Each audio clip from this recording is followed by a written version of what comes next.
देखिए, रोहिंग्या और बांग्लादेशी का मुद्दा हर इलेक्शन में आता है। दिल्ली में इलेक्शन हुआ था तब भी आया था, लेकिन फिर वो कितने वापस जाते हैं, कितने पता चले कि वो बांग्लादेशी और रोहिंग्या हमारे देश में है, आज तक पता नहीं चला है। ये बात तो अभी माननीय योगी नाथ ने भी बोला है कि भाई हमारे जो उत्तर प्रदेश है 25 करोड़ का जनसंख्या है और उसके अंदर सिर्फ 16 करोड़ जो है वो फॉर्म भरे गए हैं, यानी कि 4 करोड़ जो है वो मिसिंग हैं। ये बात योगी आदित्यनाथ जी बोल रहे हैं। तो आप लेकिन यहाँ पर जो ये कहा जाता है ना कि भाई फॉर्म गायब हो गए, वोट चोरी हो गई, इस पर मुझे ऑब्जेक्शन है, क्योंकि उसमें योगी आदित्यनाथ जी बिल्कुल क्लियर बोला है कि भाई कार्यकर्ता एक्टिव हो।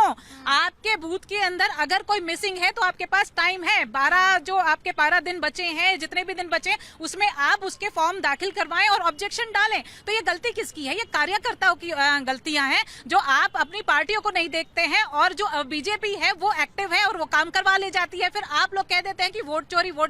तो भाई अपनी पार्टियों के अंदर अपनी कमियों को देखें, ना कि एसआईआर जो है शुद्धिकरण का है। मैं अगर शिफ्ट करना चाहती हूँ अपना वोट या कहीं और करना चाहती हूँ, मेरे 2 वोटर आईडी बने हैं, मैं कहीं पहले रहती थी और कहीं और शिफ्ट हो गई हूँ, तो वो शुद्धिकरण करके उसको ठीक किया जा रहा है। तो इसमें ऑब्जेक्शन क्या है? अच्छी चीजों पे ऑब्जेक्शन मत करिए, उसकी जो कमियां हैं उसमें आप ये भी देखिए ना, उस कमियों को आप कितना करेक्ट करने के लिए काम कर रहे हैं। ये सबसे बड़ा सवाल है कि करेक्ट करने के लिए आप कितना बड़ा काम कर रहे हैं। देखिए पूजा जी, एसआईआर क्या है? आज से 20 साल पहले कंप्यूटराइज थी सारी चीजें? बिल्कुल नहीं थी। अब कंप्यूटराइज हो गई हैं। आज से 20 साल पहले मैं कहीं और रहता था, वहाँ मेरा वोटर आईडी कार्ड बना है। मैं यहाँ रह रहा हूँ 10 सालों से, तो मैं यहाँ वोटर आईडी कार्ड बना लिया, मेरे पास समय नहीं है कि मैं जाके वहाँ कटवाऊँ।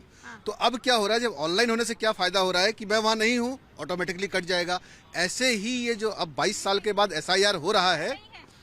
मेरी जो काम वाली जो मेरे यहाँ मेड आती है वो बंगाल से है, वो 15 दिन के लिए वापस गई है। वहाँ से फोन आया कि यहाँ पर पेपर्स बन रहे हैं, एसआईआर का चल रहा है, वहाँ पर जाकर के इन्फॉर्मेशन आपको मिल जाती है। आप नहीं जाते, ये आपकी रिस्पॉन्सिबिलिटी है। मतलब ये अब आपकी मेड की ये चॉइस है कि वो बंगाल में वोट करना चाहती है या वो दिल्ली में वोट करना चाहती है। वो बंगाल में करना चाहती है तो बंगाल में जाकर अपने डॉक्यूमेंट सबमिट करा सकती है। ये जो वैक्यूम क्रिएट हो रहा है कि वहाँ 58 लाख कम हो गए, यहाँ कम हो गए, क्योंकि वो लोग अब वहाँ नहीं है, या तो मर गए या स्थापित हो चुके हैं। तो जहाँ स्थापित हो गए वहाँ उनका, अगर वो वहाँ नहीं जाएंगे तो ऑब्वियसली हट जाएगा। किया जाता है, लोग भी बिल्कुल घर आ करके मिसिंग है, मतलब उनका पता नहीं चलेगा। पता नहीं, या तो हमारी वोटिंग राइट पहले बरेली में थी, हम लोग बरेली के रहने वाले हैं। आज हम नोएडा में रह रहे हैं, तो हमारे पास वहाँ से बीएलओ से फोन आया, उन्होंने हमारा सारी डिटेल डाली है, डिटेल दी है। उसके बाद हमसे पूछा गया कि हमको वोटिंग राइट कहाँ रखना है।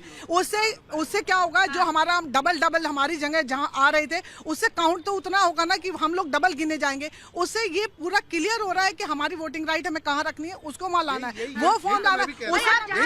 यही तो मैं भी कह रहा हूँ कि जहाँ आप नहीं रह रहे हो, अगर आप वहाँ नहीं जा रहे हो तो कट जाएगा। आकर के जान दे रहे हैं, उसका मुद्दा तो अपोजिशन पार्टी उठाती है, लेकिन ये नहीं देख रही है जब वो घर जा जाके फॉर्म देती है, लेकिन लोग जो है वो फॉर्म फिल करके एसआईआर नहीं होना, ये अलग अलग मुद्दा है। सारी दुनिया प्रेशर में काम कर रही है। आज की डेट में कौन ऐसा है जिसके पास काम का प्रेशर नहीं है? कोई सरकारी महकमा बता दीजिए, डीएम हो, पर बात कर रही हूँ मैं, ये कह रही हूँ जो नागरिक फॉर्म भर करके भी घर पे आ करके फॉर्म आ रहे हैं और भर कर बहुत इंपॉर्टेंट बात कहने वाले, बोलो हाजिर नाजिम जी। हाँ पूजा जी, आपका बहुत बहुत धन्यवाद। देखिए मेरी जागरूकता थी तभी मेरा समय जो है दूसरे ले रहे थे, मैंने अपना समय बचा लिया। यही एसआईआर में जागरूक होने की जरूरत है सभी भाइयों को। भाई अगर समय बचा लिया मतलब भाई आप आगे चले जाते, मैं इतनी देर से अपनी उपस्थिति दर्ज कराता रहता। उसी तरीके से यह कि एसआईआर का जो फॉर्म है उसके अंदर सुनिए, वो है वहाँ पे बीजेपी वाले जिनको आपने कटघरे में खड़ा करा, उनके पास अब तक नहीं गई हूँ। ये हमेशा सिंपैथी कार्ड कब तक खेलते रहेंगे, विक्टिम कार्ड। अब वहाँ पर बीजेपी वाले कोई शिकायत नहीं कर रहे। हाँ देखिए भाई, जो मौजूदा सरकार में है उनसे तो हम लोगों को सवाल करना है। वही तो लेकिन शिकायत है, जिनसे सवाल है उनसे अब तक नहीं हो पाया, उनको कोई एतराज नहीं है। लेकिन हाजी नाजी मैंने अपनी उपस्थिति सुन तो लीजिए। हाँ देखिए, जब एसआईआर की बात होती है तो मैं देखिए बड़ा गंभीर हूँ अपनी जनता के लिए, क्योंकि मैं चाहता हूँ कि उनका एक एक का जो भारतीय है उनका नाम वोट लिस्ट में होना चाहिए, कोई दिक्कत परेशानी ना हो। लेकिन ये क्या कहते हैं कि एसआईआर, एनआरसी, फिर कह देते हैं कि डिटेंशन कैंप। भाई इन 3 चीजों में बड़ा फर्क है। फिर सुन तो लीजिए भाई, नहीं सुन तो लीजिए, ये बात नहीं, आप मुद्दे को डाइवर्ट मत कीजिए। और दूसरी बात कि ये घुसपैठिया बड़े चालाक है।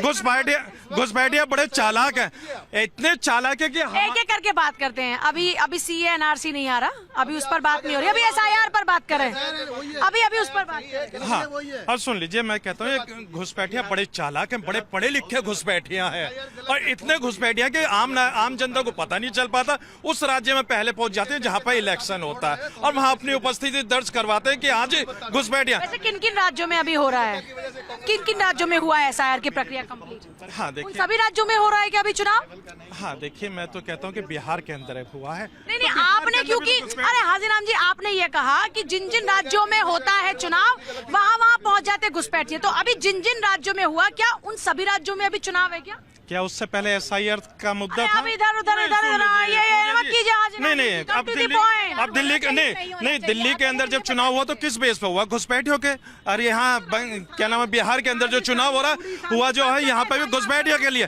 लेकिन मैं ये कहना चाहता हूँ कि घुसपैठियों के लिए जिस तरीके का माहौल देश के अंदर बनाया जा रहा है, और बार बार ये कहते हैं ना चाहिए घुसपैठियों के लिए माहौल, पुचकारें क्या उनको कि आओ घुसपैठियों, हाजी नाजिम अपने घर में दावत खिलाएंगे क्या उनको? मैं तो कहता हूँ कि घुसपैठियों आप दावत खिलाओगे क्या? मैं तो कहता हूँ घुसपैठियों का मुद्दा बनाया जा रहा है, ये क्या बात होती है? घुसपैठियों को आके पुचकारें क्या कि आओ घुसपैठिए हमारे घर में, आओ हमारे हक का खाओ। पूजा जी, घुसपैठिए आखिर निकालेंगे ना बाहर। भारत के अंदर आखिर रह क्यों रहे भाई? हम चाहते हैं कि ये आपने सवाल उठाया हाँ, बाजी। भाई घुसपैठियों, हाँ घुसपैठियों को आप भेजिए, लेकिन मुझे अपने देश की आर्मी पे पूरा भरोसा इंशाल्लाह हमेशा रहेगा। और रही बात ये कि घुसपैठिया भारत के अंदर नहीं होना चाहिए। नहीं रखेंगे तो हाजी नाजिम जी फिर हम आप बचेंगे नहीं, मैं तो- उनके भरोसे ही बैठे हुए हम हैं। भारत का बचेंगे नहीं, भारत ये हम कोई एहसान नहीं कर रहे, ये मजबूरी नहीं है हमारी, हमें एहसान फरामोश की तरह बात करनी पड़ रही है अगर हम ये बात कर रहे हैं। हाँ देखिए, भारत के अंदर हर भाई सुरक्षित है, क्योंकि अगर उनको भारत के संविधान पर भरोसा है तो देखिए संविधान पे हम लोगों को भरोसा नहीं। मैं तो कहता हूँ कि एसआईआर क्या संविधान के खिलाफ हो रहा है? के अंदर होना चाहिए, नहीं पूरे भारत के अंदर एसआईआर होना चाहिए। पूरे भारत में जी। कब कराएंगे सारी जगहों पर? नहीं देखिए, जहाँ वैसे तक आप कौन है कराने वाले? चुनाव आयोग है कराने वाला, तो आपसे भी गलत सवाल पूछ रहे हैं। जी बिल्कुल नहीं, देखिए जहाँ तक विषय चुनाव आयोग का, मैं समझता हूँ चुनाव आयोग पूर्ण रूप से स्वतंत्र संस्था आप इनसे है। इतना दूर दूर क्यों है? आप ही के भाई हैं साहब, थोड़ा करीब आ जाइए इन लोगों के। नहीं देखिए, क्यों बना लिया आपने इनसे? नहीं जहाँ तक हाजी नाजिम जी का विषय है तो सीधे सिर्फ हाजी नाजिम का नहीं, सारे आपके सभी लोग भाई बंधु हैं। नहीं, मैं इनका भाई हूँ, मेरी चिंता बहुत है, भाजपा को, समाज को चिंता है। नहीं देखिए, जहाँ तक इनके सवाल का विषय है ये बिल्कुल स्पष्ट है। एसआईआर को अगर मुद्दा बनाने की बात है तो मैं समझता हूँ एसआईआर को अगर ये मुद्दा बना रहे हैं, एसआईआर कोई किसी रूप में मुद्दा नहीं है, वो बिल्कुल स्पष्ट है, वो नवी बार हो रहा है। घुसपैठियों पर सवाल पूछ रहे हैं, ये कह रहे हैं हाजी नाजिम जी जहाँ चुनाव हो वहीं घुसपैठिए आ जाते हैं, और अगर घुसपैठियों पर आप इतना बात ही करें तो घुसपैठिए घुस कैसे गए? ये कह रहे हैं तो आपकी नाकामी है। नहीं देखिए, जहाँ तक शुद्धिकरण का व्यवस्था है तो शुद्धिकरण नवी बार हो रहा है। घुसपैठियों का आना, ये कह रहे हैं आपकी नाकामी है। नहीं तो 60 साल तक किसकी सरकार थी, इस विषय पे भी इन्हें उत्तर देना चाहिए। और अगर बात है घुसपैठियों का, एक लाइन जोड़ना चाहूंगा, घुसपैठिए कैसे आ गए, घुसपैठिए कैसे आ गए, ये सवाल जो बार बार उठता है। थाना जहाँ होता है उसके बगल में भी चोरी हो जाती है, नहीं होती क्या? हो जाती है ना, उसके बाद उस पर कार्रवाई की जाती है। ये नहीं कहा जाता कि थाना यहाँ था, चोरी कैसे हो गई। कार्रवाई तो उसके बाद होगी। घुसपैठिए आने के, क्राइम होने के हमेशा रास्ते खुले हुए हैं, उस पर कार्रवाई हो रही है कि नहीं हो रही है, ये इंपॉर्टेंट हो रही है कार्रवाई बिल्कुल। आपकी नजर में? प्लस दूसरा, हाँ बिल्कुल हो रही है। एसआईआर के थ्रू सबसे पहले स्ट्रिंग ही तो काटे जा रहे हैं, कि एक पहला स्टेप है वो। उसके बाद दूसरी बात, बार बार ये पूछा जाता है कि इलेक्शन कमीशन से सवाल पूछा जाता है तो बीजेपी क्यों जवाब देती है? आप मुझे बताइए, इलेक्शन कमीशन को आप अकेले बदनाम कर रहे हैं? आप बीजेपी का नाम साथ में जोड़ के बदनाम कर रहे हैं, तो बीजेपी क्यों नहीं जवाब देगी? बीजेपी अपने आप को क्यों डिफेंड नहीं करेगी? बीजेपी का हक है, जब आप बीजेपी का नाम उसके साथ जोड़ रहे हो तो बीजेपी का तो जवाब देना पड़ेगा ना।